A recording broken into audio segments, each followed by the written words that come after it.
Hi guys, welcome back to my channel. So ಈಗ ನಿಮಗೆ ಗೊತ್ತಾಗಿರಬೇಕು, 2 ವೀಡಿಯೋಸಿಂದ ಡಾಮಿನೋರ್ದೇ videos ಮಾಡ್ತಾ ಇದ್ದೀನಿ. ಹೊಸ ಗಾಡಿ ಅಲ್ವಾ, ಕೆಲವೊಂದು ಆಕ್ಸರೀಸ್ ಹಾಕ್ಸ್ತಾ ಇದ್ದೀನಿ. ಅದಕ್ಕೋಸ್ಕರ ವೀಡಿಯೋಸು ನಿಮಗೋಸ್ಕರ ಯಾರಾದರೂ ನಿಮ್ಮ ಫ್ರೆಂಡ್ಸಲ್ಲಿ ಅಥವಾ ನೀವೇ ಯಾರೋ ಡಾಮಿನೋರ್ ಅಥವಾ ಪ್ಲ್ಯಾನ್ ಮಾಡ್ತಿದ್ರೆ ಅವ್ರಿಗೆ ಯೂಸ್ ಆಗಲಿ ಅಂತ ಹಂಗಂದ್ಬಿಟ್ಟು ನೆಕ್ಸಾನ್ ಮೇಲೆ ವೀಡಿಯೋಸು ನಂದು ಯಾವತ್ತೂ ಸ್ಟಾಪ್ ಆಗೋಲ್ಲ. ಕೆಲವೊಂದು ಇನ್ನೂ ಆಕ್ಸರೀಸ್ ಹಾಕ್ಸಿದ್ದೀನಿ. ನೆಕ್ಸ್ಟ್ ವೀಡಿಯೋಸಲ್ಲಿ ನಿಮ್ಗೊಂದು ಸರ್ಪ್ರೈಸ್ ಇದೆ. ಕಂಪ್ಲೀಟಾಗಿ ನಾನು ನೆಕ್ಸಾನ್ಗೆ ಏನೇನು ಹಾಕ್ಸಿದ್ದೀನಿ ಅಂತ ತೋರಿಸ್ಬಿಡ್ತೀನಿ.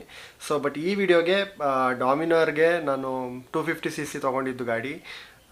ನಂದು ಹಳೆ ವೀಡಿಯೋ ಯಾರ್ಯಾರು ನೋಡಿದ್ರೆ ಅವ್ರಿಗೆ ಗೊತ್ತಿರುತ್ತೆ, ಒಂದು ಪಿಲಿಯನ್ ಫೂಟ್ ರೆಸ್ಟ್ ಹಾಕ್ಸಿದ್ದೀನಿ. ಸೊ ಅದು ತುಂಬ ಯೂಸ್ ಆಗಿದೆ ಗೈಸ್, ದಯವಿಟ್ಟು ಆ ವೀಡಿಯೋನ ಚೆಕ್ಔಟ್ ಮಾಡಿ. ಈಗಿನ ವೀಡಿಯೋಗೆ ಮುಂದೆದು ವೈಸರ್ ಹಾಕ್ಸ್ತಾ ಇದ್ದೀನಿ. ನಾನು ಅಮೆಝಾನಲ್ಲಿ ಆರ್ಡ್ರ್ ಮಾಡಿದ್ದು. ಬ್ರ್ಯಾಂಡ್ ಬಂದುಬಿಟ್ಟು ಆಟೋನಿಟಿ JB ಅಂತ. ಅದು ವೈಸರು ಹೆಂಗಿದೆ ಏನು ಕತೆ ಗೊತ್ತಿಲ್ಲ, ಈಗ ತಾನೇ ಡೆಲಿವರಿ ಆಗಿದೆ. ಹೋಗ್ಬಿಟ್ಟು ಡೈರೆಕ್ಟಾಗಿ ಅನ್ಬಾಕ್ಸ್ ಮಾಡ್ಬಿಟ್ಟು ಇನ್ಸ್ಟಾಲ್ ಮಾಡೋಣ. ಸೊ ಒಂದು ರಿಕ್ವೆಸ್ಟು, ನಾವು ಇನ್ಸ್ಟಾಲೇಷನ್ ಸ್ಟಾರ್ಟ್ ಆಗಿದ್ದ ಮುಂಚೆ ದಯವಿಟ್ಟು ಯಾರೇ ಚಾನಲ್ ಸಬ್ಸ್ಕ್ರೈಬ್ ಮಾಡಿಲ್ಲ ಸಬ್ಸ್ಕ್ರೈಬ್ ಆಗಿ, ಲೈಕ್ ಮಾಡಿ, ಶೇರ್ ಮಾಡಿ ಅಂತ ಹೇಳ್ತಾ ಡೈರೆಕ್ಟಾಗಿ ಹೋಗಿ ಅನ್ಬಾಕ್ಸ್ ಮಾಡೋಣ. ವೈಸರಿಂದ ಏನು ಯೂಸ್ ಅಂದರೆ, ವಿಂಡ್ ಬ್ಲಾಸ್ಟು ತುಂಬ ಕಮ್ಮಿ ಮಾಡುತ್ತೆ. ನಿಮಗೆ ಗೊತ್ತಿರೋಂಗೆ 250 ಅಥವಾ 400 ಸೆಗ್ಮೆಂಟಲ್ಲಿ one of the best Dominar bikes. ಬೇರೆ 250cc ಸೆಗ್ಮೆಂಟ್ಗಿಂತ ಇದು ಈಗಲೂ ಒಳ್ಳೆ ಟೂರಿಂಗ್ ಪರ್ಫಾರ್ಮೆನ್ಸ್ ಇರ್ತಕ್ಕಂಥ ಗಾಡಿ. ಅದಕ್ಕೋಸ್ಕರ ವೈಸರ್ ಇರಲೇಬೇಕು, ವಿಂಡ್ ಬ್ಲಾಸ್ಟ್ ತಡೆಯುತ್ತೆ. ಸೊ ಅದರಿಂದ ಇದನ್ನು ಇನ್ಸ್ಟಾಲ್ ಮಾಡ್ತಾಯಿದ್ದೀವಿ. ತಡ ಮಾಡದೆ ಡೈರೆಕ್ಟಾಗಿ ಹೋಗ್ಬಿಟ್ಟು ಅನ್ಬಾಕ್ಸ್ ಮಾಡೋಣ.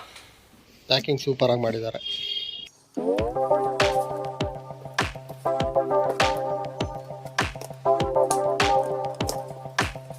ಕೊಟ್ಟಿದ್ದಾರೆ ಸ್ಟಾಕ್ ಕ್ರೂಸ್ಗೆ ಅದು ಕೂರುತ್ತೆ ಅಂತ.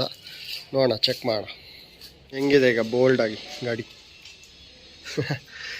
ಮೇಕ್ ಶೋರ್ ಈ ವಾಷರ್ನೆಲ್ಲ ನೀಟಾಗಿ ಇಟ್ಕೊಳ್ಳಿ. 4 ಸುರ್ಗಿಸು, ಏನು ಕಷ್ಟ ಇಲ್ಲ.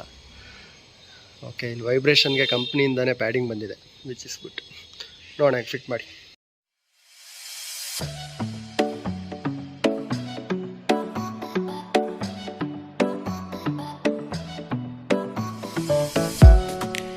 ನಾವು ಆ್ಯಕ್ಚುಲಿ ಇದು ನಂಬರ್ ಪ್ಲೇಟ್ ಫೆಂಡರ್ ಬುಕ್ ಮಾಡಿಲ್ಲ, ಇಲ್ಲಿಗೆ ಹಾಕೋಣ ಅಂದ್ಕೊಂಡ್ವಿ. ಬಟ್ ಏನೋ ಲುಕ್ ಹಾಳಾಗ್ತಿದೆ. ಆಮೇಲೆ ಅಷ್ಟು ನೀಟಾಗಿ ವಿಷನೂ ಇರೋಲ್ಲ, ಯಾಕಂದರೆ ಇದು ಬ್ಲಾಕ್ ಮಾಡಿಬಿಡುತ್ತೆ ನಂಬರ್ ಪ್ಲೇಟ್ಸ್. ಸೊ ನೋಡೋಣ, ನೆಕ್ಸ್ಟ್ ಒಂದು ಫೆಂಡರ್ ಆರ್ಡ್ರ್ ಮಾಡಿ ಇಲ್ಲಿಗೆ ನಂಬರ್ ಪ್ಲೇಟ್ ಹಾಕೋ ಥರ ಮಾಡ್ತೀವಿ.